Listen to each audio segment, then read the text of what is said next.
Jambo ndugu yangu. Jambo bwana. Jambo kila la heri. Asante sana. Asante. Kila la heri. Pendeza sana. Kila la heri. Yako pia asante.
Ni kuingiza habari nyingine au hadithi nyingine ili kuunganisha matukio.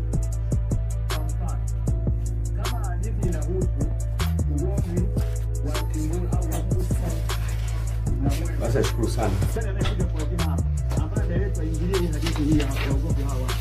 Tukomechepuka ili mambo yaende vizuri. Na lengo la mchepuko ni kupokea.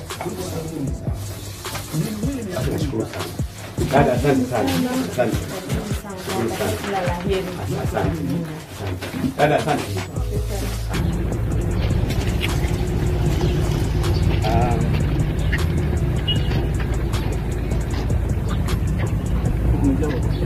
Hapa sawa.